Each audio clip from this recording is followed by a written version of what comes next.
دیکھیے حضرات، اگر آپ لوگ جلسہ گاہ میں آئے ہیں، جلسہ سننے کے موڈ میں ہیں، تو برائے کرم مہربانی کر کے آپ حضرات جلسہ گاہ میں آ جائیں۔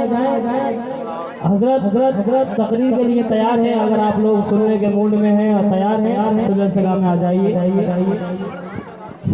الفاتحہ۔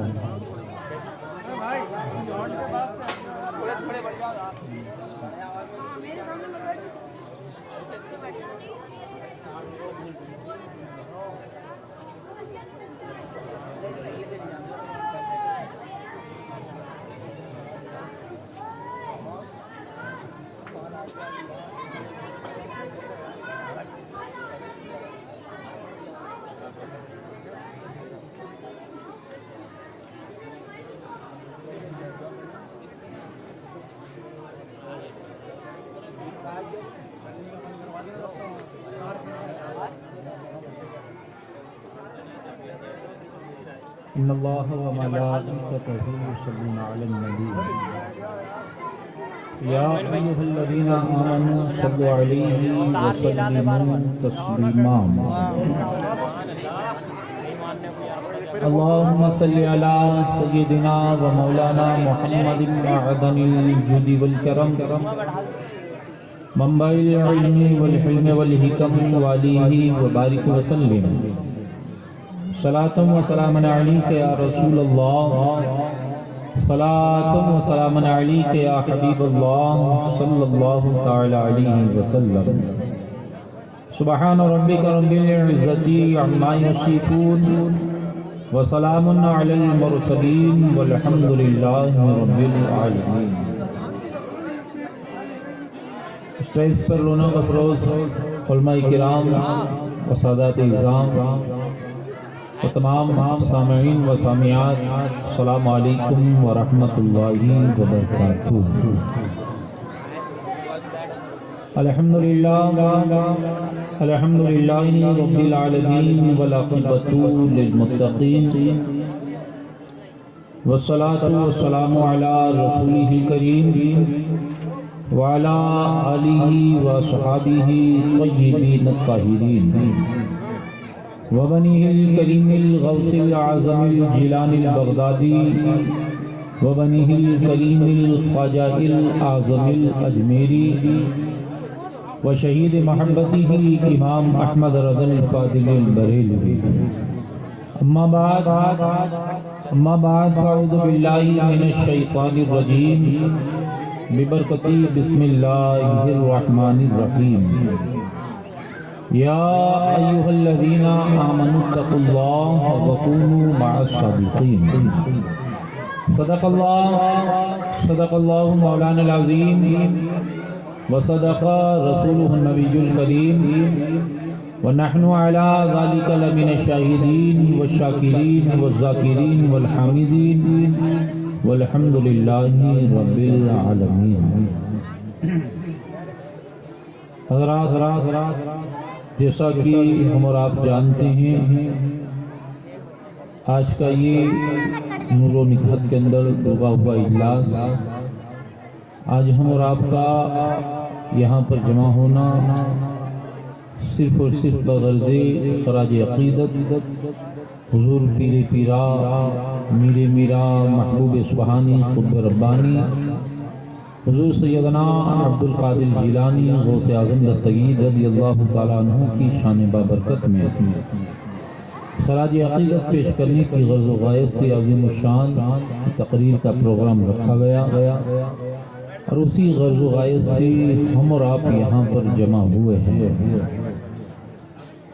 رب کی بارگاہ میں دعا ہے رب قدیر اس کار خیر کے اندر برکتوں کا نزول عطا فرما، محفل غوث اعظم دستگیر رضی اللہ تعالیٰ عنہ کے اندر ہم تمامی مسلمانوں کا بیٹھنا قابل قبول فرما، اور رہتی زندگی تک ہم تمامی مسلمانوں کی سینوں میں نبی و آل نبی کی محبت عطا فرما۔ خطبہ مثنیٰ کے بعد قرآن مجید والفرقان حمید کی جس آیت کریمہ کی تلاوت کرنے کا شرف حاصل کیا، آئیے اس پر کچھ عرض و معروف کیا جائے، اس سے قبل مناسب نہیں بلکہ ضروری سمجھوں گا۔ باردہی توحید کے متوالو، شمع رسالت و نبوت کے پروانوں، غوث و خواجہ و رضا کی چاہنے والوں، اولیاء امت کے جانثاروں، ایک مرتبہ آقائی نامدار مدینے کے تاجدار، ہم غریبوں کے غمگسار، ہم غریبوں کو لمبے لمبے ہاتھوں سے بھیک دینے والے آقا، آمنہ کے لال، عبداللہ کے نور نظر، یعنی کہ جناب احمد مجتبی محمد المصطفیٰ صلی اللہ تعالی علیہ وسلم کی بارگاہ بکس پناہ میں اپنی سچی غلامی، محبت، عقیدت اور الفت کا ثبوت دیتے ہوئے باواز بلند جھوم جھوم کر درود شریف کا نذرانہ عقیدت پیش کرے اور بلند آواز سے پڑھے۔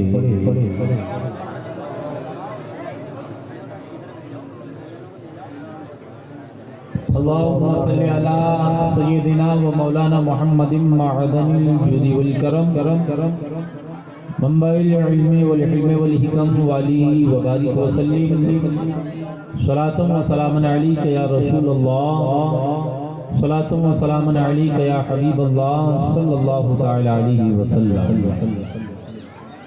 اب درود پڑھنے کے متعلق میں نے کہا تو جی جان سے درود پڑھنا چاہیے۔ اس میں سے سب کے چہروں پر نظر ہے میری، کچھ لوگوں نے پڑھا، کچھ لوگ ایسے ہی بیٹھے ہیں،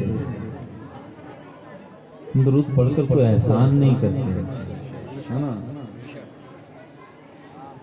طاہر نے تو کیا خوب کہا ہے، طاہر صاحب پاس میں بیٹھے ہوئے ہیں، اسی پہ مہربان رب غفور ہوتا ہے،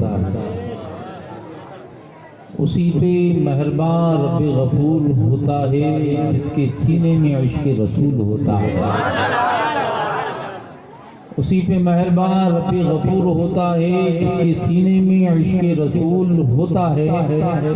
تو اے عاشقانی شہ انبیاء درود پڑھو، کیونکہ درود پڑھنے سے چہرے پہ نور ہوتا ہے، درود پڑھنے سے چہرے پہ نور ہوتا ہے۔ تو یہی نہیں بلکہ جہاں کہیں بھی آپ رہو، جب درود پڑھنے کی باری آئے نا حضرات، تو بالکل خاموشی کے ساتھ نہ بیٹھے رہو، بلکہ دل کی گہرائی سے اس طرح سے آقا علیہ الصلوۃ والسلام پر درود و سلام کا ہدیہ پیش کرو کہ ہماری اس درود کی آواز جب آقا علیہ الصلوۃ والسلام کی سنہری جالیوں سے جا کر ٹکرائے اور آقا علیہ الصلوۃ والسلام فرشتوں سے کہیں کہ فرشتوں کون ہیں، تو فرشتے بھی کہے یا رسول اللہ صلی اللہ تعالی علیہ وسلم، آپ کی ہی امت، آپ کے ہی چاہنے والے، شہر جام نگر کے اندر رہنے والے آپ پر دل و جان کے ساتھ درود شریف پڑھ رہے ہیں۔ تو اس طرح سے حضرات محترم درود پڑھیں، درود ہم ہندوستان کے اندر پڑھیں اور ہماری آواز مصطفیٰ جان رحمت مدینہ کے اندر سنیں، ہم یہاں سے پکاریں وہاں وہ سنیں، مصطفیٰ کی سماعت پہ لاکھوں سلام، مصطفیٰ کی سماعت پہ لاکھوں سلام۔ تو ایک مرتبہ اور جی لگا کر نبی والے نبی کی بارگاہ بکس پناہ میں جھوم جھوم کر درود شریف کا نذرانہ عقیدت پیش کرے اور بلند آواز سے پڑھے۔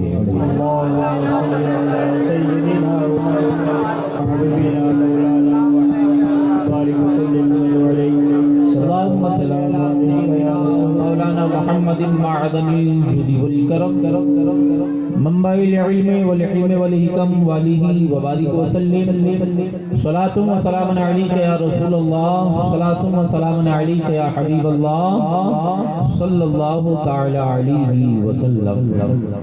بڑی ہی خوش بختی اور نیک بختی کی بات ہے، اس دریڑ کے اندر میں تو پہلی مرتبہ آیا ہوا ہوں، لیکن یہاں کے لوگوں کا رات خشوع و خضوع دیکھ کر، ان کی محبت دیکھ کر بڑا ہی اچھا لگا کہ کس قدر جلسہ و اجلاس میں بیٹھنے اور جن کی شان میں محفل پاک رکھی جائے ان سے کیسی ان سے عقیدت اور محبت ہے، اور اللہ تبارک و تعالی یہ محبت قیامت تک دائم و قائم عطا فرمائے۔ اور یہ محفل پاک کو ساری ولیوں کے شہنشاہ حضور عبد القادر جیلانی کی شان میں رکھی گئی ہے، اور ہمارا ایمان ہے، عقیدہ ہے، حضور غوث اعظم دستگیر بھی دیکھ رہے ہیں، ان کے نانا مصطفیٰ جان رحمت صلی اللہ علیہ وسلم بھی دیکھ رہے ہیں، دیکھ رہے ہیں، اور اگر ہماری نیت بالکل صاف ہے نا، تو ہمیں بالکل یہ یقین ہے کہ محفل سے کھڑے نہ ہوگے اس سے پہلے اللہ رب العزت ہمارے گناہوں کو معاف کر دے گا، معاف کر دے گا اللہ رب العزت۔ تو یہی نیت کر کے بیٹھے کہ یا رب قدیر جو کچھ اس محفل پاک کے اندر بیان ہو اس پر ہمیں عمل پیرا ہونے کی توفیق رفیق عطا فرما۔ اعلیٰ حضرت عظیم البرکت مجدد دین و ملت شاہ امام احمد رضا خان فاضل بریلوی علیہ رحمت و رضوان کیا ہی خوب فرماتے ہیں، واہ کیا مرتبہ اے غوث ہے بالا تیرا، واہ کیا مرتبہ اے غوث ہے بالا تیرا، اونچوں کے سروں سے ہے قدم اعلیٰ تیرا، اور سربلا کیا کوئی جانے کے ہے کیسا تیرا، سربلا کیا کوئی جانے کے ہے کیسا تیرا، اولیاء ملتے ہیں آنکھیں وہی تلوا تیرا، اولیاء ملتے ہیں آنکھیں وہی تلوا تیرا، سارے اقطاب جہاں کرتے ہیں کعبے کا طواف، سارے اقطاب جہاں کرتے ہیں کعبے کا طواف، کعبہ کرتا ہے طواف دری والا تیرا، کعبہ کرتا ہے طواف دری والا تیرا۔ حضرات رب قدیر قرآن مجید کے اندر ارشاد فرماتا ہے، یا ایھا الذین آمنوا اتقوا اللہ وکونوا مع الصادقین۔ رب کی اس فرمان پر ہم غور کریں نا تو یہ ہمیں پتہ چلتا ہے کہ ہمارا رب ہم پر کتنا مہربان ہے۔ ہم رہے گنہگار، سیاکار، بدکار، کوئی نہیں کہہ سکتا مشتاق باپو میں گناہوں سے پاک ہوں، قدم قدم پر ہمارے گناہوں کے انبار لگے ہوئے ہیں، لیکن جب بھی ہماری باری آئی تو رب نے ہمیں اے گنہگاروں، اے سیاکاروں، اے بدکاروں کہہ کے نہیں پکارا ہے نا، جب بھی پکارا اے ایمان والو ہے نا، اے ایمان والو اتقوا اللہ، اللہ سے ڈرو۔ رب سے کون ڈرتا ہے؟ وہی جو متقی اور پرہیزگار ہوتا ہے، جو متقی اور پرہیزگار ہوتا ہے وہی رب سے ڈرتا ہے نا۔ مطلب کہ رب نے فرمایا اے ایمان والو متقی بن جاؤ، پرہیزگار بن جاؤ۔ تو متقی اور پرہیزگار کون ہوتا ہے؟ نماز پڑھنے والا، روزہ رکھنے والا، عبادت کرنے والے ہی کو تو متقی اور پرہیزگار کہتے ہیں نا۔ گویا کہ رب نے فرمایا نماز پڑھنے والے بن جاؤ، روزہ رکھنے والے بن جاؤ، میری عبادت کرنے والے بن جاؤ۔ ہم نے کہا رب قدیر ہم نے نماز پڑھ لی، روزے رکھ لیے، تیری عبادت کی، کیا ہم کامیاب ہو گئے؟ رب نے فرمایا نہیں، ابھی بھی کامیاب نہیں ہوا ہے، کامیاب ہونے کے لیے وَكُونُوا مَعَ الصَّادِقِينَ، میرے سچے بندوں کے دامن پاک سے وابستہ ہو جاؤ۔ الحمدللہ ثم الحمدللہ، سچوں کے دامن پاک سے وابستہ ہیں، تبھی اللہ تبارک و تعالیٰ نے آج یہ خوشی کا دن دکھلایا ہے۔ حضور غوث اعظم دستگیر رضی اللہ تعالیٰ عنہ کی شان بابرکت میں خراج عقیدت پیش کرنے کی غرض سے ہم سب یہاں پر جمع ہوئے ہیں۔ وہ نامی انسان اتنے ہی تھوڑے ہیں، پوری دنیا مخلوق خداوندی سے بھری ہوئی ہے۔ کئی تو ایسے ہیں کہ جو خوشیوں کی دعا مانگتے مانگتے حضرات محترم تخت سے تختے پر چلے گئے، لیکن انہیں خوشیاں نہیں ملی۔ اور کئی ایسے ہیں کہ اللہ رب العزت نے انہیں اتنی خوشیاں عطا فرمائی کہ ملنے کے بعد پھولے نہیں سماتے۔ اب جن کو نہ ملی ان کا بیک گراؤنڈ جب دیکھا گیا تو ان کی حقیقت یہ تھی کہ وہ سچوں کے دامن پاک سے دور۔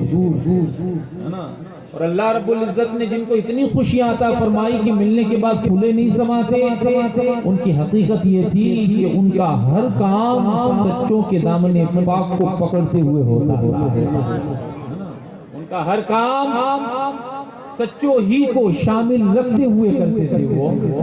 تو الحمدللہ ثم الحمدللہ، ہم وہ خوش نصیب ہیں کہ آج عبد القادر جیلانی کے صدق توسل سے اللہ تبارک و تعالیٰ نے یہ خوشی کا دن دکھلایا کہ کہ آج ہر مسلمان جتنے بھی یہاں بیٹھنے والے ہیں سب کے چہروں پر مسکراہٹ ہے، اور دعائے اللہ تبارک و تعالیٰ عبد القادر جیلانی کے صدقے توسل سے قیامت تک یہی مسکراہٹ دائم و قائم عطا فرمائے، دائم و قائم عطا فرمائے۔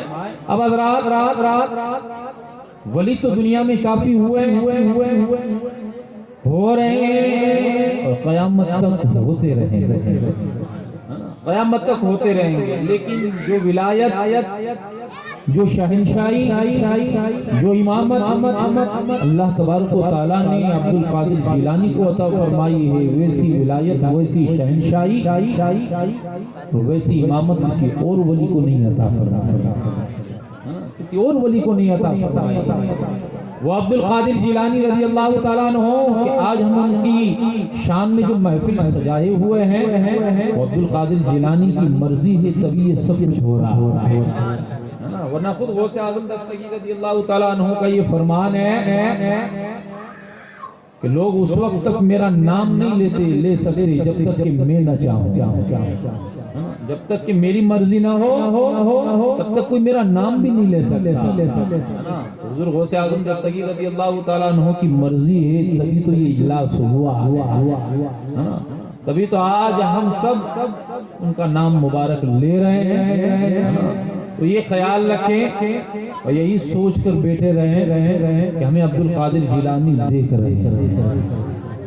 دیکھ رہے ہیں، ہو سکتا ہے یہی محفل پاک ہمارے لیے جنت میں جانے کا ذریعہ بھی بن جائے، تو حضرات حضور غوث اعظم دستگیر رضی اللہ تعالیٰ عنہ کی یہ محفل پاک ہے، بالکل چین و سکون کے ساتھ بیٹھے اور اپنی بیداری کا ثبوت دے اور اپنے مقدر پر ناز کرے کہ اللہ تبارک و تعالیٰ نے ہمیں بغداد کا غوث عطا فرمایا ہے، بغداد کا غوث عطا فرمایا ہے، وہ عبد القادر جیلانی عطا فرمایا ہے جس کا مسکن اگرچہ شہر بغداد ہے، لیکن خود فرماتے ہیں میں پوری دنیا کو لائی کے دانے کے برابر اپنے ہاتھ کی ہتھیلی پر دیکھ رہا ہوں، یہ تو شریعت نے میری زبان پر روک لگا رکھی ہے، ورنہ خود فرماتے ہیں میں یہ بھی بتا دوں کہ کون گھر میں کیا کھاتا ہے اور کیا جمع کرتا ہے، یہ بھی میں بتا دوں کہ کون کیا کرتا ہے۔ رب کا شکر کرے، احسان عظیم مانے، اللہ تبارک و تعالیٰ نے ہمیں وہ پیرا عطا فرمایا کہ جو مادر زاد ولی ہے، ماں کے پیٹ سے ولی ہے، وہ عبد القادر جیلانی اللہ تبارک و تعالیٰ نے ہمیں عطا فرمایا کہ جن کا فرمان ہے کہ اس وقت تک میں جنت میں نہیں جاؤں گا جب تک میں اپنے سارے مریدوں کو ساتھ میں لے کر جاؤں گا۔ وہ عبد القادر جیلانی حضرات محترم ہم سب ان کے مرید ہیں، اگرچہ حضرات الگ الگ پیروں سے ہم بیعت ہوئے ہیں، لیکن سارے پیروں کا پیر تو عبد القادر جیلانی ہے، سارے پیروں کا پیر تو غوث اعظم دستگیر ہے، اس لیے کہ ہر پیر مرید بناتے وقت سب سے یہی کہتا ہے نا کہ میں نے اپنا ہاتھ دیا غوث اعظم کے ہاتھ میں۔ پھر اگرچہ سلسلہ چشتیہ کے خاندان سے ہو یا اگرچہ حضرات محترم برکاتی خاندان سے ہو یا اگرچہ حضرات محترم سلسلہ قادریہ سے ہو، سلسلہ نقشبندیہ سے ہو، سلسلہ سہروردیہ سے ہو، کہیں سے بھی ہو، سارے پیر مریدوں کو پہنچاتی ہیں عبد القادر جیلانی کے دربار سے۔ وہ عبد القادر جیلانی رضی اللہ تعالیٰ عنہ جن کا یہ فرمان ہے اس وقت تک جنت میں نہیں جاؤں گا جب تک کہ میں اپنے مریدوں کو ساتھ میں لے کر جاؤں گا۔ تو ہم ہمارے مقدر پر ناز کرے، اپنے مقدر پر ناز کرے، اللہ تبارک و تعالیٰ نے ہمیں سارے پیروں کا پیر، میروں کا میر، روشن ضمیر عبد القادر جیلانی عطا فرمایا ہے نا۔ اور اب کی بارگاہ میں یہی دعا ہے کہ اللہ رب العزت رہتی زندگی تک حضور غوث اعظم دستگیر کا دامن پاک ہمارے ہاتھوں سے چھوٹنے نہ پائے، چھوٹنے نہ پائے، اس لیے کہ بروز محشر اگر یہ کہہ دے کہ یہ میرا ہے، رب بھی کہے گا عبد القادر جو تیرا ہے وہ میرا ہے، جو تیرا ہے وہ میرا ہے۔ یہ کب ہوگا؟ یہ تب ہوگا جب دنیا میں رہ کر حضور غوث اعظم دستگیر رضی اللہ تعالیٰ عنہ سے محبت کے ساتھ ہی عبد القادر جیلانی نے جو کام کیا ان کے نقش قدم پر عمل عمل بھی کریں. ہمارے پیر نے تو حضرات محترم 40 سال تک عشاء کے وضو سے فجر کی نماز ادا کی. 40 سال تک عشاء کے وضو سے فجر کی نماز ادا کی. ہم کم سے کم فجر کے وضو سے تو فجر کی نماز ادا کریں. ہمیں کوئی نہیں کہتا کہ پوری رات جگو، عشاء کے وضو سے تم بھی فجر کی نماز ادا کرو نا. کرتے ہیں تو الحمدللہ، بڑی اچھی بات ہے. لیکن حضرات اگر واقعی سچی محبت کرنی ہے، واقعی اگر سچی مرید بننے ہیں، تو حضرات ایسی مرید بنو کہ ہمیں کہنے کی ضرورت نہ پڑے کہ ہم غوث اعظم دستگیر کے مرید ہیں، بلکہ بغداد کا عبدالقادر خود کہے فلاں جگہ رہنے والا میرا مرید ہے، فلاں جگہ رہنے والا میرا مرید ہے. اور ایسے سچے مریدوں کو دیکھنا ہے، اور ایسے حضرات محترم سچے عاشقوں کو دیکھنا ہے جو واقعی عبدالقادر جیلانی سے جنہوں نے سچی عقیدت کی، سچی محبت کی، جنہوں نے عبدالقادر جیلانی کے نقش قدم پر عمل کیا، تو اللہ تبارک و تعالیٰ نے غوث اعظم دستگیر رضی اللہ تعالیٰ عنہ کے صدقے توسل سے انہیں ایسی عظمت اور ایسی شان سے نوازا ہے کہ کوئی ہندوستان کا سلطان بنے بیٹھا ہے، کوئی دلی کا شہنشاہ نظام الدین اولیاء بنا بیٹھا ہے، کوئی کلیر کا بادشاہ صابر پاک بنا بیٹھا ہے، کوئی حضرات محترم جام نگر کا شہنشاہ محبوب شاہ موتیوں والا بنا بیٹھا ہے. سبحان اللہ، سبحان اللہ. حقیقت میں وہ سچے ہیں نا کہ جنہوں نے واقعی سچی عبدالقادر جیلانی سے محبت کی ہے، واقعی محبت کی ہے، سچی محبت کی. ہماری طرح نہیں حضرات محترم کہ ہمیں غوث اعظم دستگیر سے محبت ہے نا، پھر اسی طرح سے دنیا کے عیش و عشرت کے اندر کھو جانا، اسی طرح سے گناہوں کے دلدل کے اندر پھنستے چلے جاتے. نہیں حضرات محترم، ہمارے پیر کو دیکھو، غوث اعظم دستگیر کو دیکھو. اللہ تبارک و تعالیٰ نے کیسی شان سے آپ کو نوازا ہے. اللہ اللہ کیسی شان. خود فرماتے ہیں قدمی حاضی علی رقبتی کلی ولی اللہ، میرا قدم سارے ولیوں کی گردنوں پر ہے. وہ عبدالقادر جیلانی جن کی شان کوئی تعارف کی محتاج نہیں ہے. یہ نہیں کہ آج ہم ذکر کر رہے ہیں تبھی عبدالقادر جیلانی کی عظمت و شان بلند ہوگی. ارے ہماری زبان کے اندر کہاں وہ تاثیر کہ ہم ان کا ذکر کریں. ارے ان کی عظمت اور ان کی شان تو ان کا رب قرآن مجید کے اندر بیان کر رہا ہے نا. کہیں کہہ رہا ہے یا ایھا الذین آمنوا اتقوا اللہ وکونوا مع الصادقین، کہیں کہہ رہا ہے الا ان اولیاء اللہ لا خوف علیہم ولا هم يحزنون، کہیں فرما رہا ہے یا ایھا الذین آمنوا اتقوا اللہ وابتغوا الیہ الوسیلہ. ہماری زبان کے اندر کہاں وہ تاثیر. یہ تو ان سے محبت عقیدت ہے. حضرات محترم کچھ لب کشائی کر لیتے ہیں تاکہ ان کے غلاموں کے رجسٹروں کے اندر بھی ہمارا نام لکھ دیا جائے، ہمارا نام لکھ دیا جائے. وہ عبدالقادر جیلانی کبھی دنیا میں تشریف نہیں لائے. ان سے پہلے حضرات محترم 500 سال پہلے آقا علیہ الصلوۃ والسلام نے بشارت دے دی ہے نا. ابھی آئے نہیں ہیں، دنیا میں تشریف نہیں لائے. 500 سال پہلے آقا علیہ الصلوۃ والسلام نے فرمایا تھا کہ میرا بیٹا عبدالقادر جیلانی آئے گا. عبدالقادر جیلانی آئے گا. کس طرح سے حضرات محترم آقا علیہ الصلوۃ والسلام جو لوگ مدینہ گئے ہیں وہ جانتے ہیں نا. آج بھی مصطفیٰ صلی اللہ علیہ وسلم کا جہاں روزہ ہے بالکل ان کے سامنے میرے خیال سے 100 یا 150 میٹر کی دوری پر مولا کائنات ماں فاطمہ خاتون جنت کا مکان موجود ہے. آج بھی موجود ہے، آج بھی موجود ہے حضرات محترم. میں تو اکثر و بیشتر الحمدللہ جایا کرتا ہوں، دیکھتا ہوں وہی مکان کے پاس کھڑے ہو کر انہی کا پنجے تن پاک کا وسیلہ لے کر دعائیں مانگتا رہتا ہے نا. حضرات آج بھی موجود ہے وہ مکان. آقا علیہ الصلوۃ والسلام روزانہ ماں فاطمہ خاتون جنت کے گھر پر تشریف لے جایا ہے نا. حجرہ ماں عائشہ صدیقہ رضی اللہ تعالی عنہا سے نکل کر ماں فاطمہ خاتون جنت کے گھر پر تشریف لے جاتے. آپ بخوبی جانتے ہو آقا جب فاطمہ کے گھر پر جب تشریف لے جاتے تھے نا تو آقا علیہ الصلوۃ والسلام بیٹے حسین کو اٹھاتے تھے، بیٹے حسین کو اٹھاتے تھے، چھومتے تھے، چاٹتے تھے، کندھوں پر بٹھاتے تھے، بڑی محبت فرماتے تھے. بڑی حسین کی طرف آقا علیہ الصلوۃ والسلام رغبت فرماتے تھے. اور آقا علیہ الصلوۃ والسلام جب فاطمہ کے گھر پر جاتے نا، عرش کی وہ زمین بھی فاطمہ کی زمین کو دیکھ کر کہتی تھی کہ واہ رے فاطمہ کے مکان کی زمین تو کتنی خوش نصیب ہے نا، کہ عرش پر تو مصطفیٰ کے ایک بار قدم پڑے ہیں تو ہم اتنے عظمت والے ہوئے ہیں نا، تیرے گھر میں تو بار بار زمین پر تو بار بار مصطفیٰ کے قدم ناز آ رہے ہیں۔ سبحان اللہ، نعرہ تکبیر، نعرہ رسالت، نعرہ رسالت، نعلان رسول پاک سرکار کی آمد۔ سبحان اللہ، سبحان اللہ۔ فاطمہ کے گھر کی زمین تو کتنی خوش نصیب ہے کہ بار بار تجھے آقا علیہ الصلوۃ والسلام کے پاؤں کے تلووں کو چومنے کا موقع مل رہا ہے، موقع مل رہا ہے۔ آقا علیہ الصلوۃ والسلام بار بار جاتے، جب بھی جاتے حسین کو اٹھاتے تھے، ہے نا، چھوٹے بیٹے حسین کو اٹھاتے۔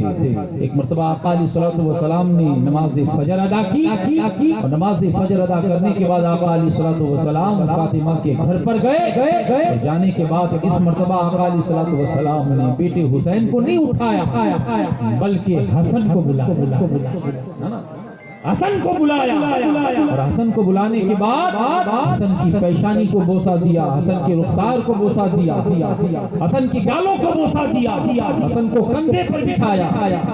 چھوٹا بیٹا حسین دیکھ رہا تھا کہ نانا آج مجھ سے محبت نہیں کر رہے ہیں، حسین ہی کی طرف ساری محبتیں لٹا، حسن ہی کی طرف ساری محبتیں لٹا رہے ہیں نا۔ اتنے میں فاطمہ خاتون جنت تشریف لائی، سب کچھ دیکھ رہی تھی۔ بیٹا حسین حسرت بھری نگاہوں سے کھڑا دیکھ رہا، اور نانا بڑے بھائی بڑے بیٹے حسن سے محبت کر رہے ہیں، ماں سے دیکھا نہ گیا۔ فاطمہ خاتون جنت نے اس وقت کہا تھا ابا حضور روزانہ تو حسین کو کندھوں پر بٹھاتے تھے، حسین سے محبت کرتے تھے، لیکن آج کیا بات ہے، آج معاملہ بالکل کیوں الٹا ہو گیا ہے کہ آج آپ نے حسن کو چوما چاٹا، حسن کو کندھے پر بٹھایا۔ آخرکار بات کیا ہے، حسن سے اتنی محبت کرنے کی وجہ کیا ہے؟ اس وقت آقا علیہ الصلوۃ والسلام نے فرمایا فاطمہ ابھی جبرائیل میرے پاس آیا تھا اور جبرائیل نے آ کر مجھ سے کہا یا رسول اللہ صلی اللہ تعالی علیہ وسلم رب فرماتا ہے حسین وہ ہے کہ جس کی نسل کے اندر امام پر امام آئیں گے، اور حسن وہ ہے کہ جس کی نسل کے اندر سارے ولیوں کا شہنشاہ عبد القادر جیلانی آئے۔ سبحان اللہ، سبحان اللہ، نعرہ تکبیر، آواز کھولو سی بڑی آواز، نعرہ تکبیر، نعرہ رسالت، نعرہ رسالت۔ حسن وہ ہے سبحان اللہ کہ جس کی نسل کے اندر سارے ولیوں کا شہنشاہ عبد القادر جیلانی آئے گا، اور جس کی بشارت مصطفیٰ جان رحمت دے۔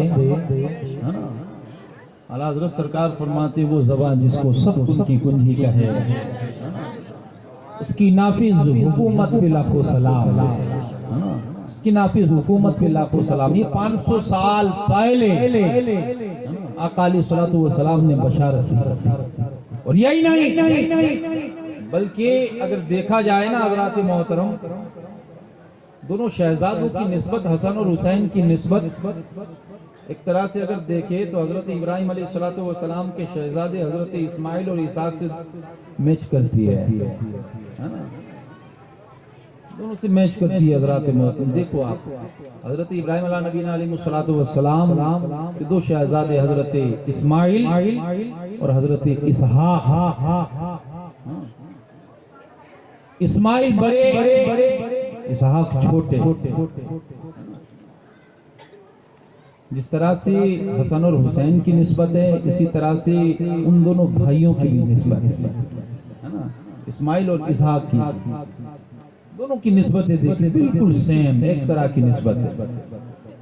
حضرت ابراہیم علیہ السلام کے دو شہزادے، بڑے اسماعیل چھوٹے اسحاق، اسحاق علیہ السلام بھی نبی، اسماعیل علیہ السلام بھی نبی، اور اسحاق علیہ السلام کا سلسلہ جب چلنا شروع کیا نا، جب ان کا نسب شروع ہوا چلنے لگا، اسحاق علیہ السلام ہی کے نسب کے اندر حضرت یعقوب علیہ السلام، حضرت یوسف علیہ السلام نبی پر نبی تشریف لاتے گئے، نبی پر نبی آ رہے ہیں، نبی پر نبی آ رہے ہیں۔ حضرات محترم، چھوٹے بھائی کا شجرہ بول رہا ہے، بڑے بھائی کا شجرہ خاموش ہے۔ اسماعیل کا شجرہ خاموش ہے، نسب خاموش ہے۔ دنیا نے حیرت سے دیکھا اور کہا رب قدیر، چھوٹے بھائی کے شجرے کے اندر، نسب کے اندر، اولاد کے اندر نبی پر نبی آ رہے ہیں، بڑے بھائی کا شجرہ کیوں خاموش ہے نا؟ بڑے بھائی کا نسب کیوں نہیں بول رہا ہے؟ لیکن دنیا نے دیکھا کہ حضرت اسحاق علیہ السلام کے شجرے کے اندر، نسب کے اندر نبی پر نبی تشریف لاتے گئے، لیکن جب بڑے بھائی اسماعیل کا شجرہ بولنے پر آیا تو اسحاق کے شجرے کے اندر تو نبی پر نبی آئے، اور اسماعیل کا نسب جب بولا تو اسماعیل کے نسب کے اندر سارے نبیوں کا امام مدینے والا آیا، مدینے والا آیا۔ دنیا نے دیکھا حضرات محترم چپ تھا، خاموش تھا، بالکل خاموش تھا، اور جب بولنے پر آیا تو ایسا بولا، ایسا بولا، سارے نبیوں کا امام تشریف لایا، سارے نبیوں کا امام تشریف لایا۔ اور حضرات ان دونوں شہزادے حسن اور حسین کی نسبت بھی وہی ہے، وہی نسبت دونوں شہزادے کی ہے نا۔ میدان کربلا کا وہ نقشہ اپنی نظروں کے سامنے رکھے آپ، وہ میدان کربلا جہاں پر یکی بعد دیگر شہادت پاتے گئے، حضرت عبداللہ بن وہب قلبی، حضرت عباس علمبردار کے بازو کٹے، علی اکبر کی جوانی لوٹی گئی، قاسم کی لاش پر گھوڑے دوڑے، حضرات محترم یکی بعد جام شہادت کا جام نوش فرماتے جا رہے ہیں نا سب حضرات۔ اس وقت حضرت سید الشہداء سیدنا امام حسین رضی اللہ تعالیٰ عنہ سب دیکھ رہے تھے، سب دیکھ رہے تھے۔ بھائی حسن کی آخری نشانی قاسم تھی، وہ بھی چلا گیا، وہ بھی چلا گیا۔ وہ حسین میدان کربلا میں جب جانے کی باری آئی تھی نا، اب اس حسین ہی کو حضرات محترم دیکھو رب نے بھی کس طرح سے یہ پیغام دیا تھا۔ حسین کی باری آئی، میدان کربلا پر آیا، گھوڑے پر سوار ہو کر وہ حسین کے قدم رکھتے ہی آواز آئی تھی کہ کس شیر کی آمد ہے کہ رن کانپ رہا ہے، رن ایک طرف چرکے کوہن کانپ رہا ہے۔ وہ حسین جب میدان کربلا کے اندر تشریف لایا، پہلے تو مختصرانہ انداز کے اندر اتمام حجت کے لیے حسین نے تقریر کی تھی تاکہ حق اور باطل کے درمیان جو تمیز ہے وہ پتہ چل جائے۔ پھر حسین نے کیا کیا تھا میدان کربلا کے اندر، اور یہ بات تو بالکل صحیح بات ہے حضرات محترم کہ آج انسان دنیا داری کے پیچھے گھومتا ہے، دنیا داری کے پیچھے پڑا رہا ہے۔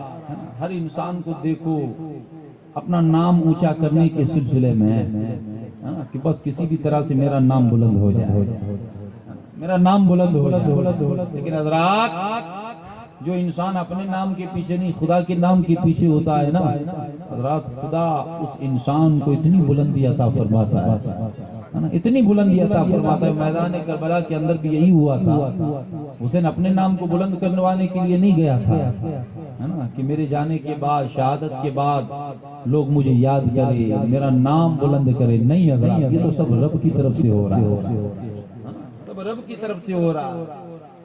میدان کربلا کے اندر حسین نے جب قدم رکھا تھا، آسمان کی طرف رب کی طرف دیکھا تھا اور عرض کیا تھا رب قدیر، تو نے دیکھا کہ کس طرح سے ہم مدینہ سے مکہ، مکہ سے مقام ضرور، مقام سالبہ، مقام حاجی، سارے مقاموں سے ہوتے ہوتے میدان کربلا پر آئے۔ تو نے دیکھا رب قدیر کس طرح سے میں نے تیری راہ میں عباس کو بھی شہید کروا دیا، قاسم کی بھی جوانی لٹ گئی، علی اکبر کی بھی لاش پر گھوڑے دوڑے، رب قدیر سب شہید ہوئے، آج حسین تیری بارگاہ میں یہ عرض کر رہا ہے مجھے اپنے نام کی فکر نہیں ہے، مجھے اپنے نام کی نہیں پڑی ہے کہ شہادت کے بعد میرا نام لے لو، میرا نام روشن ہو، میرے نام کا لوگ نعرہ بجائے۔ نہیں، رب قدیر نے فرمایا، رب قدیر کی بارگاہ میں حسین نے عرض کیا تھا، رب قدیر آج حسین تجھ سے یہ کہہ رہا ہے میرا بھائی مسلم بن عقیل شہید ہوا، اس مسلم بن عقیل کی شہادت آج حسین تیرے نام کرتا ہے۔ رب قدیر مسلم بن عقیل کے 2 شہزادے شہید ہوئے، ان کی شہادت حسین تیرے نام کرتا ہے۔ اور محمد شہید ہوئے، ان کی شہادت حسین تیرے نام کرتا ہے۔ قاسم کی جوانی لوٹی، قاسم کی شہادت تیرے نام۔ علی اکبر کی لاش پر گھوڑے دوڑے، علی اکبر کی شہادت تیرے نام۔ چھوٹے سے بچے علی اصغر کے حلق میں تیر پیوست ہوا، علی اصغر کی شہادت تیرے نام۔ رب قدیر سب کی شہادت تیرے نام۔ حسین بھی 72 زخم کھا کر میدان کربلا کے اندر گھوڑے کی پیٹھ سے زمین کربلا پر آئے گا۔ حسین کی شہادت بھی رب قدیر تیرے نام، سب شہادتیں تیرے نام۔ جب حسین نے یہ کہا تھا وہ آسمان سے آواز آئی تھی، او حسین جب تو نے سب کچھ میرے نام کر دیا ہے تو سن میں رب قدیر کہتا ہوں کہ کربلا کے بعد کی زندگی حسین تیرے نام، دریا کی روانی تیرے نام، سمندر کی طغیانی تیرے نام، جنت کی ہوائیں تیرے نام۔ او حسین میں خود خدا بھی آج سے تیرے نام۔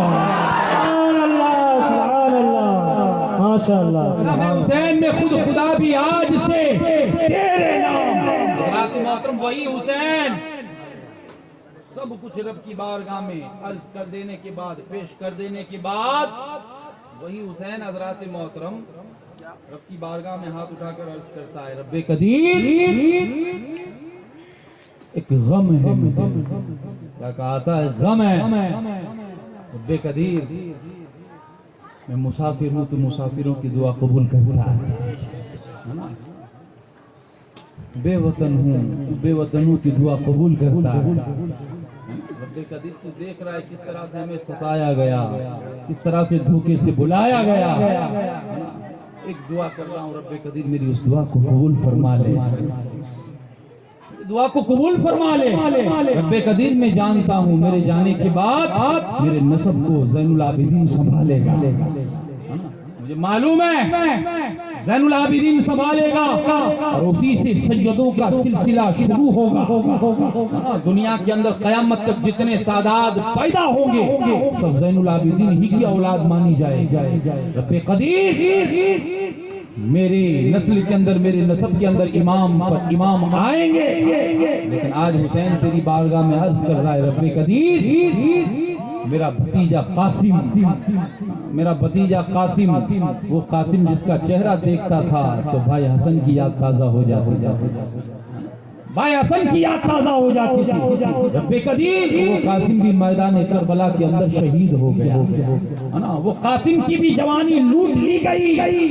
پروردگار عالم آج حسین تیری بارگاہ میں عرض کر رہا ہے کہ قاسم کی نسل کے اندر ایسا بچہ پیدا فرما، ایسا بچہ پیدا فرما جو عظمت و شان کے اندر اس کی عروجیت بڑی ہی بلند ہو، بڑا ہی اس کا مقام ہو۔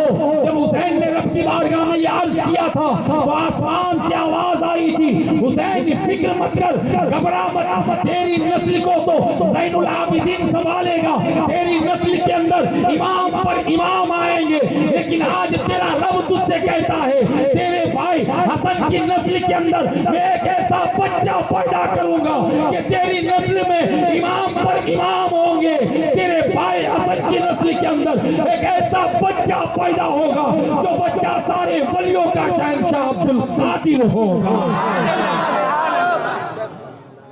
بچہ سارے ولیوں کا شہنشاہ عبد القادر جیلانی ہوگا۔ یہ ساری بشارتیں حضرات محترم اس بات پر دلالت کرتی ہے کہ حضور غوث اعظم دستگیر رضی اللہ تعالیٰ عنہ 500 سال پہلے بھی، تبھی تو آقا علیہ السلام جب جا رہے تھے حضرات محترم آسمانوں کی سفر کے لیے معراج میں، ابھی آقا علیہ السلام کے قدموں کے لیے کندھا نمودار ہوا، حضرات محترم وہ عبد القادر جیلانی ابھی آئے نہیں ہیں دنیا میں، اور اس سے پہلے بشارتوں پر بشارتیں آ گئی۔ جیسے ہی عبد القادر جیلانی ماں کے پیٹ میں تشریف فرما ہوئے رات وہ پیرے پیرا میرے میرا یاد رکھیے حضرات، ایسے بچے کسی ٹیرے گیرے نتھو کے گھروں میں پیدا نہیں ہوتے ہیں، انہی گھروں میں پیدا ہوتے ہیں جن گھروں کے لیے قرآن کی آیتیں اترتی ہیں، قرآن کی آیتیں نازل ہوتی ہے جن گھروں کے لیے، انہی گھروں کے اندر ایسے عظمت اور شان والے بچے پیدا ہوتے ہیں۔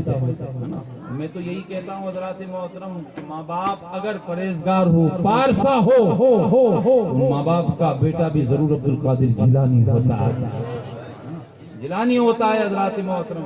یہ رب کو یہ منظور تھا کہ عبداللہ سومعی کی شہزادی موسیٰ جنگی دوست علی رحمت و رضوان کے عقد میں آئے، نکاح میں آئے، یہ رب ہی کو تو حضرات محترم منظور تھا اور جانتا تھا اسی کے ذریعے سے ایک ایسا بچہ پیدا ہو جو سارے ولیوں پر حکومت کرے، سارے ولیوں پر حکومت کرے، جس طرح سے ماں فاطمہ خاتون جنت رضی اللہ تعالیٰ عنہ حضور غوث اعظم کی دادی مبارک، ماں فاطمہ خاتون جنت، علی سے پہلے کتنے رشتے آئے تھے، کتنے رشتے آئے تھے، آقا علیہ الصلوۃ والسلام نے منع کیا تھا، لیکن جب علی رشتہ لے کر گئے آقا علیہ الصلوۃ والسلام نے کہا یہ رشتہ مجھے منظور ہے، اور رب نے جبرائیل سے کہا تھا جبرائیل جا کر میرے محبوب سے اتنا کہہ دے کہ اس رشتے سے رب خوش ہے، سب کو منع کیا لیکن علی کو کہہ دیا کہ ہاں اس رشتے سے میں خوش ہوں، رب بھی خوش ہے۔ وجہ کیا تھی؟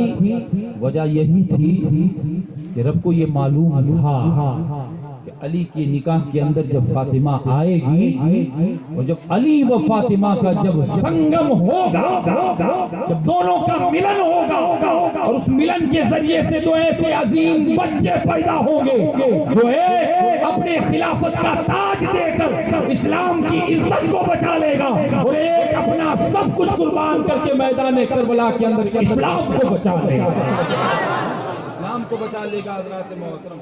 اور یہی حضرات گیلان کے اندر بھی یہی رب کو یہ منظور تھا، رب کو یہ منظور تھا عبداللہ سومعی کی شہزادی ام الخیر فاطمہ ثانی رضی اللہ تعالی عنہ کا نکاح موسیٰ جنگی دوست ہوا، نکاح دونوں کا نکاح ہوا اور پیٹ کے اندر جو حمل ٹھہرا، اللہ اللہ، آپ کی والدہ ماجدہ فرماتی ہے ام الخیر فاطمہ ثانی، آج کچھ لوگ معاذ اللہ رب العالمین کہتے ہیں کیا ہو گیا ہے سنیوں کو، جہاں دیکھو عبد القادر، ہم کہتے ہیں کیوں نہ مانے، کیوں نہ انہیں پکارے، آج ہمیں جو کچھ ملا ہے انہی کا تو صدقہ ہے،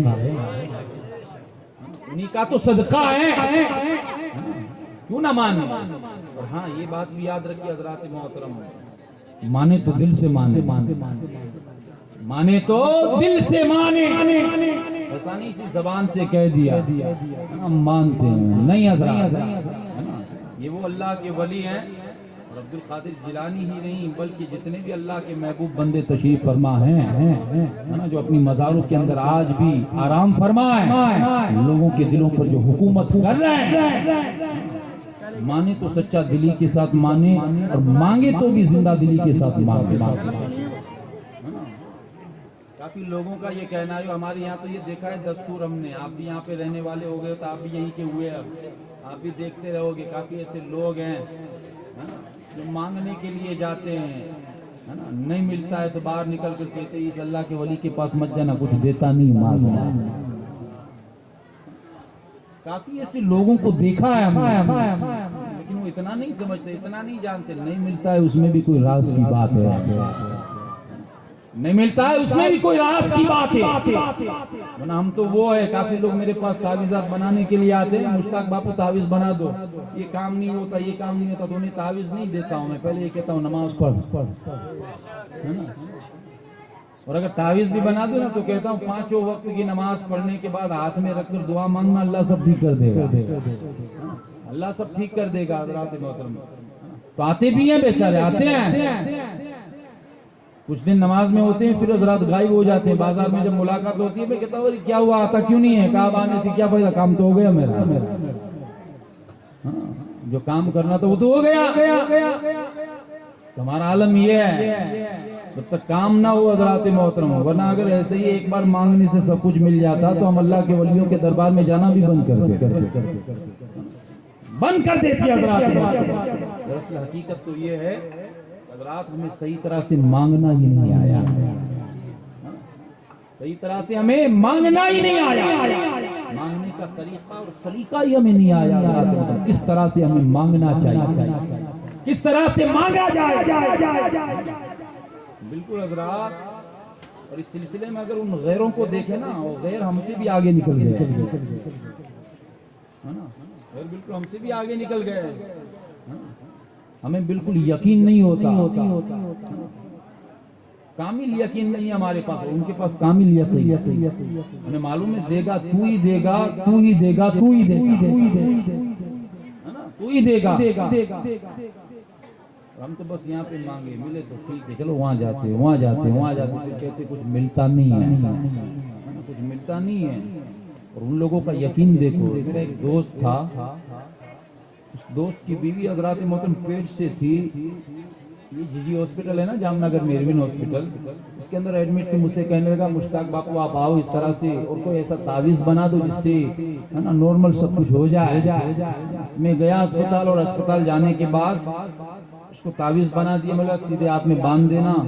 وہ جا رہا تھا تو ایک غیر مسلم عورت تھی، وہ بھی میرے پاس آئی، ہندو تھی بیچاری، آئی اور آنے کے بعد کہنے لگی باپو جب آپ تعویذ ان کو دیتے ہو تو مجھے بھی دے دو، میری بیٹی بھی یہاں پر ہے، میری بیٹی بھی یہاں پر ہے۔ میں نے سوچا غیر مسلم ان کو تعویذ نہیں دینا، میں نے کہا ماں ایسا کرو آپ گڑ لے کے آؤ، گڑ بیچاری گڑ لے کر آئی، میں نے پڑھا اور پڑھنے کے بعد گڑ پر کچھ دم کر لے کر اپنی بیٹی کو کھلا دو، لے کر اپنی بیٹی کو جاؤ، نارمل ہو جائے گا سب کچھ۔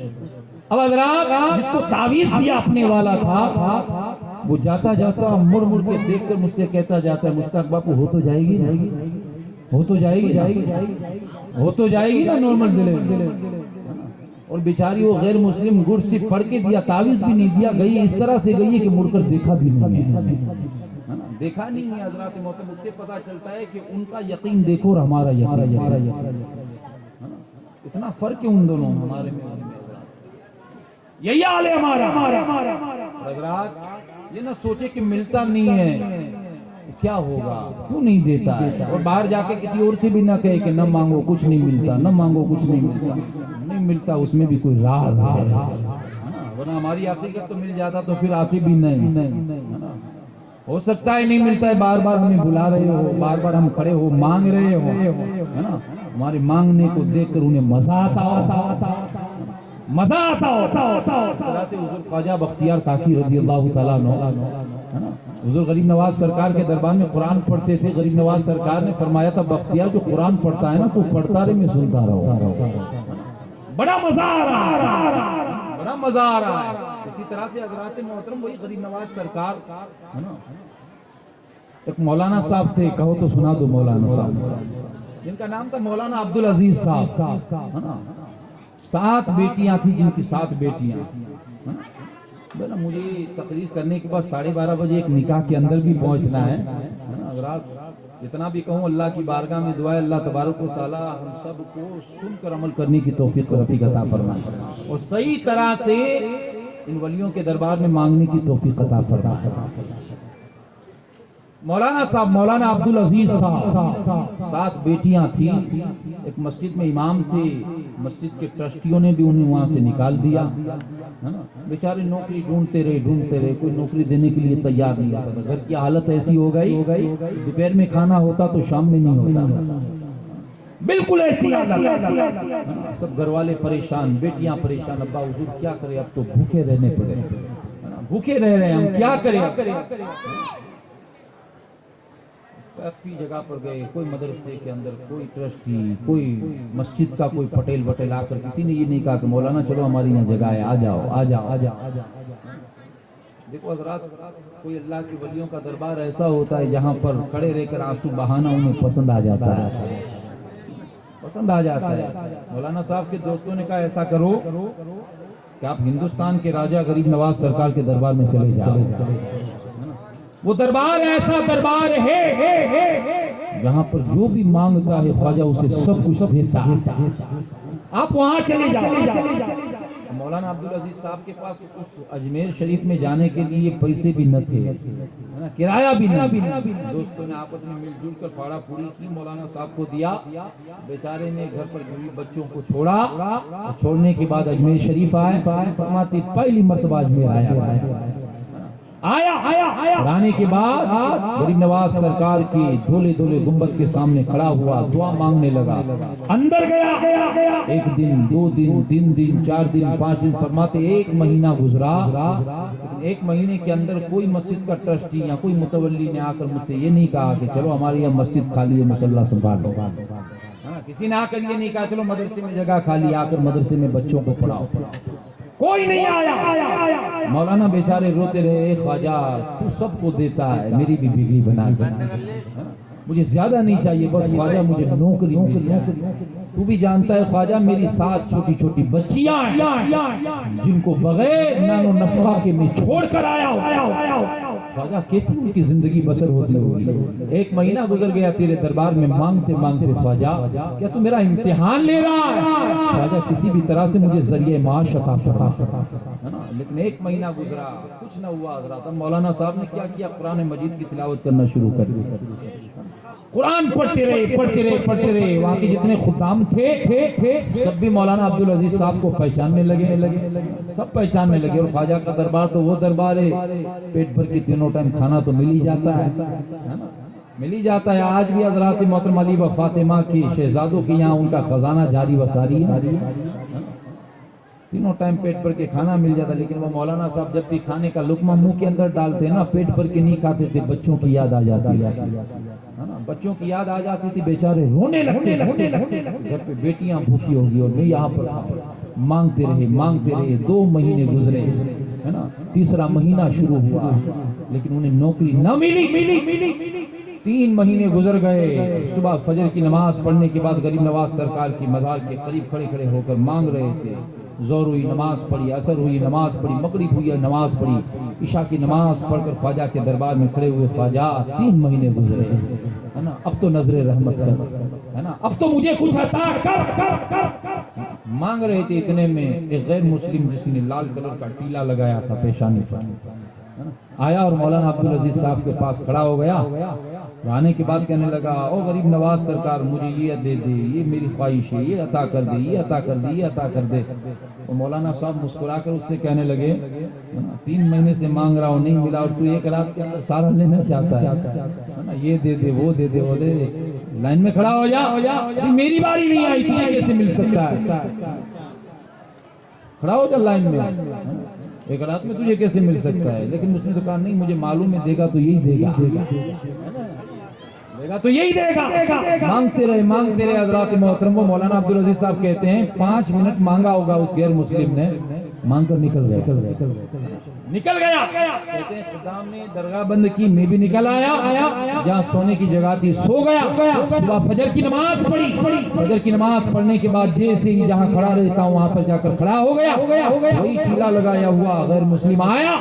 آنے کے بعد کھڑا ہو کر کہنے لگا, واہ رے غریب نواز, رات میں مانگا تھا, صبح نہ ہوئی, تو نے سب کچھ دے دیا. سب کچھ دے دیا. اتنا کہا حضرات. اب وہ مولانا بیچارے غصے ہو گئے, زور سے چلا کر کہنے لگے, واہ رے خواجہ, مصطفیٰ کی امت میں ہوں میں, تیرے نانا کا کلمہ پڑھنے والا ہوں. 5 منٹ مانگنے کے لیے آیا تھا, رات میں سب کچھ دے دیا. میں 3 مہینے سے مانگ رہا ہوں, 3 مہینے سے مانگ رہا ہوں. مجھ پر نہیں تو کم سے کم میری بچیوں پر تو رحم کھا, میری بچیوں کو تو دے. خواجہ مجھے کوئی ہیرے جواہرات نہیں چاہیے, بلکہ بس میں تو ایک نوکری کا سوال لے کر آیا ہوں. نوکری کا سوال لے کر آیا ہوں. خواجہ مجھے نوکری عطا کر دے. نہ ملا کچھ بھی حضرات محترم. 3.5 مہینے گزارنے کے بعد غصہ ہو کر غریب نواز سرکار کے مزار کے قریب سے نکلے اور گنبد غریب نواز کو دیکھ کر یہ کہتے ہوئے مولانا باہر نکل رہے ہیں کہ مجھے معلوم ہے تو کچھ نہیں دے گا, مجھے معلوم ہے تو کچھ نہیں دے گا مجھے. کہتے ہوئے مولانا صاحب نکلے سارے خدام کہنے لگے کہاں جا رہے ہو؟ کہا یہاں سے مجھے کچھ نہیں ملے گا, مجھے معلوم ہے کچھ نہیں ملے گا. اس سے اچھا ہوتا میں کہیں دوسرے مقام پر چلے جاتا, دوسرے کسی امیر کے یہاں پر چلا جاتا. 3 مہینے 3.5 مہینے گزر گئے لیکن کچھ نہیں ملا. یہاں کچھ ملنے والا بھی نہیں مجھے. غصے کے عالم میں نہ جانے مولانا عبدالعزیز صاحب نے کیا کیا کہا. بولتے بولتے نکلتے جا رہے ہیں. بلند دروازوں کی سیڑھیاں اترے نا تو پھر خیال آیا تھا تو ٹکٹ کے پیسے تھے, اب تو جیب بھی خالی ہے, اب کیا کروں گا.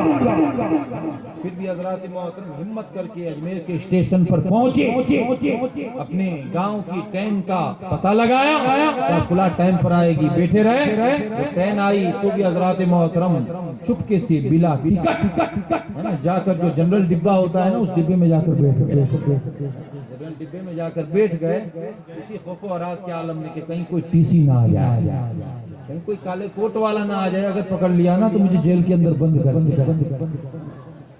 بیٹھے رہے. جیسے ہی حضرات محترم اس ڈبے کے اندر ٹی سی آیا, مولانا کانپنے لگے, ڈرنے لگا, یا اللہ اب کیا ہوگا, اب کیا ہوگا.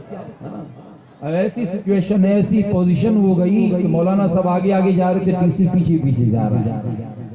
ایک جگہ پر کھڑے ہو گئے, ٹی سی نے کندھے پر ہاتھ رکھا, مولانا صاحب نے آنکھوں سے آنسو نکل رہے, مڑ کر دیکھا اور کہا کہ ٹی سی صاحب معاف کیجئے, ہے نا. پوری کہانی سنائے, میرے پاس پیسے وغیرہ نہیں, ٹکٹ کیسے میں لوں. وہ ٹی سی کہتا ہے آپ سیٹھ عبدالعزیز صاحب ہو نا. کیا کہا, آپ سیٹھ عبدالعزیز صاحب ہو. مولانا نے کہا عبدالعزیز تو ہوں لیکن سیٹھ نہیں ہوں. کیا کہا, سیٹھ نہیں ہو. کہا جھوٹ کیوں بول رہے ہو, آپ ہی تو ہو سیٹھ عبدالعزیز.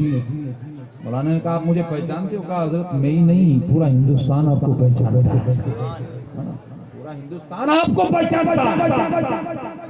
کام میں کہاں رہنے والا ہوں پتہ ہے. مولانا کو ایسا لگا کہ یہ شاید کسی دوسرے سیٹھ عبدالعزیز کے اوپر بھولا ہوا, مجھے سمجھ رہا ہے میں سیٹھ عبدالعزیز ہوں. کسی کہتا ہے ہاتھ پکڑ کر, مولانا صاحب آپ جیسوں کی جگہ یہ جنرل ڈبے میں نہیں ہے, آپ تو اسی کوچ میں میرے ساتھ چلیے. لے گیا, کھلایا پلایا. مولانا صاحب یہی سمجھ رہے تھے کہ یہ شاید دوسرا عبدالعزیز سمجھ رہا ہے. ان کا گاؤں آیا, اسٹیشن پر اترے.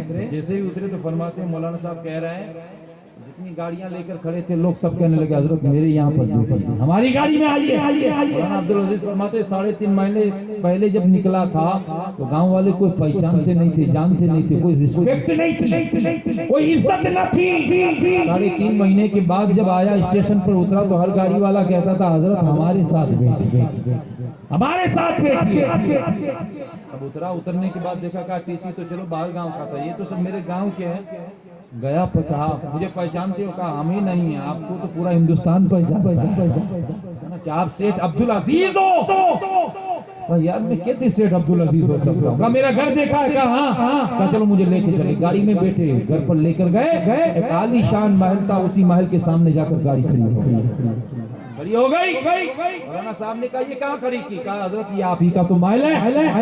3.5 مہینے پہلے ایک جھوپڑی چھوڑ کر گیا تھا, یہ محل کیسے بن گئی, محل میں کیسے تبدیل ہو گئی. حضرت وہ ہم نہیں جانتے, آپ جا کر دیکھ لے. مولانا عبدالعزیز صاحب فرماتے ہیں حضرات محترم کہ قریب گیا اور قریب جانے کے بعد جیسے ہی دروازے کو دستک دی, کھٹکھٹایا, چھوٹی چھوٹی بچیاں باہر آئی دوڑتی ہے نا. آنے کے بعد میرے قدموں سے لپٹ گئی, کہنے لگے ابا جان آپ کہاں گئے تھے.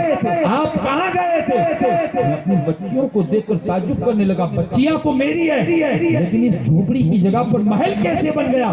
کہا کہ تمہاری امی کہاں ہے. بچیاں گئی اور جا کر کہنے لگی امی ابو آ گئے.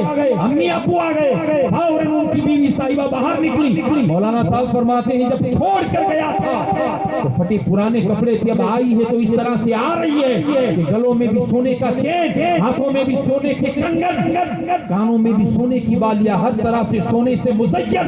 مولانا صاحب فرما رہے ہیں, کہہ رہے ہیں کہ یہ سب کہاں سے, کون دے گیا. مذاق کیوں کر رہے ہو, یہ سب آپ نے تو بھجوایا ہے. مولانا صاحب کہہ رہے ہیں کیسی بات کر رہی ہے, میں نے کہاں بھجوایا ہے. آپ جیسے ہی گئے, آپ کے 1 مہینے کے بعد 2 نورانی نورانی شکل والے بزرگ آئے تھے تھالا لے کر، ایک تھالے میں ہیرے سونے چاندی جواہرات تھے، ایک تھالے میں نوٹوں کے بنڈل تھے۔ میں نے کہا یہ کیا ہے؟ کہا تیرا شوہر ہمارے یہاں نوکری کر رہا ہے، اس نوکری کی 1 مہینے کی پگار دینے کے لیے آئے ہیں۔ سبحان اللہ، نعرہ تکبیر، نعرہ رسالت، خواجہ کا ہندوستان، خواجہ کا ہندوستان، سبحان اللہ، تنخواہ دینے کے لیے آئے ہیں۔ حضرات محترم جب یہ کہا، مولانا صاحب وہیں کھڑے تھے، آنکھوں سے آنسو جاری ہو گئے، رونے لگے۔ صاحبہ نے کہا گھر میں نہیں آؤں گا، میں جا رہا ہوں۔ کہا اجمیر شریف ہے نا، خواجہ کے دربار میں جا رہا ہوں۔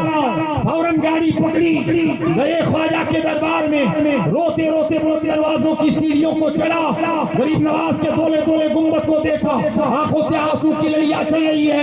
غریب نواز سرکار کی مزار کے قریب گئے اور جا کر کہنے لگے، خواجہ معاف کر، مجھے معلوم نہ تھا کہ میرے گھر پر 1 مہینے کی تنخواہ تو پہنچا دے گا، لیکن خواجہ بتا تو صحیح وہ کون 2 بزرگ تھے جو میرے گھر پر گئے تھے جب خواجہ کی مزار سے آواز آئی تھی؟ وہ کوئی اور نہیں، ایک تو میں غریب نواز اور ایک میرے پیر و مرشد عثمان ہارونی تھے۔ ایک میرے پیر و مرشد عثمان ہارونی تھے نا۔ اس وقت غریب نواز سرکار نے فرمایا تھا، تیری دعا تو میں نے پہلے ہی دن سن لی تھی، تیری دعا تو میں نے پہلے ہی دن سن لی تھی، پہلے ہی دن اگر میں تجھے عطا کر دیتا تو چلا جاتا۔ مجھے تو یہ گوارا تھا کہ تو یہیں پر کھڑا ہو کر مانگتا رہے، کیونکہ تیرے مانگنے کے اندر بھی وہ کشش ہے، تیرے مانگنے کے اندر بھی وہ لطف ہے کہ تو مانگتا رہے۔ ہر مہینے کی تنخواہ تیرے گھر پر میں خود غریب نواز پہنچا۔ تو یہ نہ سوچئے حضرات محترم کہ نہیں ملتا، سب کچھ ملتا ہے۔ کسی کو جلدی ملتا ہے، کسی کو دیر سے ملتا ہے نا، لیکن ملتا سب کو ہے، ملتا سب کو ہے۔ ہو سکتا ہے نہیں ملتا تو حضرات محترم ہمارے مانگنے کی ادا انہیں پسند آ گئی ہے نا، ہمارے مانگنے کا طریقہ سلیقہ انہیں پسند آ گیا ہے۔ حضرات تو ایک بات آپ کے کانوں تک پہنچانا چاہتا ہوں، یہ تو ہند کا راجہ ہم غریبوں کا خواجہ ہے، یہ تو غریب نواز سرکار ہے، عطائے رسول ہے، جن کو بھی ولایت عبد القادر جیلانی کے صدقے سے عطا کی گئی ہے۔ حضرات جب عطائے رسول غریب نواز سرکار کے دینے کا یہ عالم ہے تو ان کے ماما غوث اعظم دستگیر کا عالم کیا ہوگا؟ ان کے ماموں عبد القادر جیلانی کا عالم کیا ہوگا؟ تبھی تو حضرات محترم جن نے لیا ہے وہ سب یہی کہتے ہیں کہ وہ عبد القادر جیلانی کا مسکن ہے، جو ایک بار مانگتا ہے عبد القادر اتنا دیتے ہیں مانگنے کے ماں سوا عطا فرماتے ہیں، مانگنے کے ماں سوا عطا فرماتے ہیں۔ حضرات رب کا شکر کرے، احسان عظیم مانے، اللہ تبارک و تعالیٰ نے ہمیں غوث اعظم دستگیر جیسا پیر عطا فرمایا۔ ہمارے تو دونوں ہاتھوں میں لڈو ہے حضرات محترم، اس ہاتھ میں بھی لڈو ہے، اس ہاتھ میں بھی لڈو ہے۔ حضرات محترم ہمیں کوئی خوف و خطرہ نہیں ہے، اس لیے کہ بروز محشر ایک طرف عبد القادر جیلانی بھی ہوں گے، ایک طرف معین الدین چشتی بھی ہوں گے، اور ان سے اگر محبت سچی رہی، عقیدت سچی رہی تو رب قدیر کچھ نہ دیکھے گا بس ان کی محبت دیکھے گا۔ اس لیے اللہ والوں سے محبت کرے، عقیدت رکھے، رات انہی کے نقش قدم پر عمل کرتے رہیے، مانگے ملے تو شکر کرے، نہ ملے تو صبر کرے، نہ ملے تو صبر کرے، دیتے سب کو ہیں۔ اور یہ تو عبد القادر جیلانی خود فرماتے کبھی ایسا نہیں ہوا کہ میرے مرید نے مجھے پکارا اور میں اس کی مدد کے لیے نہ پہنچا، کبھی ایسا نہیں ہوا، جب بھی مجھے پکارتے ہیں میں فوراً چلا جاتا ہوں۔ حضرات محترم یہ دربار عبد القادر جیلانی ہے نا، یہ عبد القادر جیلانی کا دربار عالی شان ہے۔ بس مانگتے رہو حضرات محترم، مانگتے رہو، ان کے نقش قدم پر عمل کرتے رہو، مرید بنو تو صحیح معنوں کے اندر سچے مرید سچے مرید بنو۔ یہ نہیں کہ حضرات محترم جلسوں کے اندر بیٹھے واہ واہ مزہ آیا، بڑا اچھا واقعہ تھا، یہ نہیں حضرات ہے نا، بلکہ یہ جاننے کی کوشش کرو ہے نا ایسی ایسی باتیں جو حضرت نے کی ہے، کاش ان باتوں پر ہم عمل کریں گے، ان سے ہمیں سچی عقیدت ہو جائے، محبت ہو جائے۔ حضرات محترم آج کا یہی پیغام تو یہی جلسے کے اندر نہیں، ہر جلسوں کے اندر، ہر جلسوں کے اندر یہی حضرات محترم دل کی اندر نیت لے کر آؤ، جو کچھ بیان ہوگا اس پر ہم عمل کریں گے، عمل کریں کریں گے. دیکھو بھائی میرا 12:30 بجے نکاح پڑھوانا ہے نا بیڑی کے اندر ہے نا. یہاں سے آدھے گھنٹے کا تو یہ راستہ ہے نا, اور وہ بھی نکاح جماعت کے اندر ہے. اگر باہر کی کوئی ہوتی تو پھر میں دوسرے کا انتظام کر دیتا ہے نا. اور اگر مجھے پتا بھی ہوتا کہ پھر 11 بجے مجھے اسٹیج پر چڑھنا ہے نا, تو پھر میں خود ہی نکاح پڑھ کے آتا ہے دیر سے ہے نا. اس لیے میرا ٹائم پورا ہوا, معاف کرنا انشاءاللہ العزیز ہے نا. دوسری بار اگر اللہ رب العزت نے موقع دیا تو انشاءاللہ العزیز واپس آپ کے دربار میں آپ کی خدمت میں پیش ہو جاؤں ہے نا, پیش ہو جاؤں گا. ابھی مجھے آپ رخصت کرے اور دعا کرتا ہوں اللہ رب العزت کی بارگاہ میں کہ رب قدیر جیسی محبت ہے اللہ والوں سے ان دریج کے مسلمانوں کے سینوں کے اندر, ویسی محبت قیامت تک دائم و قائم عطا فرما, قیامت تک دائم و قائم عطا فرما. پروردگار عالم حضور غوث اعظم دستگیر رضی اللہ تعالیٰ عنہ کے صدقے توسل سے اندریج کے مسلمانوں کے یہاں پر جو مسجد تعمیر ہونے کا کام جو شروع ہونے والا ہے, پروردگار عالم عالی شان تیرا ایک گھر بھی یہاں پر بنا دے. جو تعداد یہاں پر مسلمانوں کی ہے اس سے کئی گنا تعداد غوث اعظم دستگیر کے شان میں عطا فرما دے, اور ایسی مسلمانوں کے اندر آبادی عطا فرما یہاں پر کہ مسلمانوں کا ایک گھر اور ایک مرکز بن کر رہے گا, مرکز بن کر رہ جائے. اعلیٰ حضرت سرکار فرماتے ہیں واہ کیا مرتبہ ای غوث ہے بالا تیرا, اونچی اونچوں کی سروں سے ہے قدم اعلیٰ تیرا, سربلا کیا کوئی جانے کے ہے کیسا تیرا, اولیاء ملتے ہیں آنکھیں وہی تلوار تیرا, مزرعِ چشت و بخارا شہر عراق و اجمیر کون سی قسط پر برسا نہیں جھالا تیرا. رب کی بارگاہ میں دعا ہے رب قدیر جو کچھ بیان ہوا اس پر ہمیں عمل پیرا ہونے کی توفیق اور رفیق عطا فرما. ہمیں حضور غوث اعظم دستگیر سے سچی عقیدت الفت اور محبت کرنے کی توفیق اور رفیق عطا فرما. وآخر دعوانا ان الحمدللہ رب العالمین. السلام علیکم.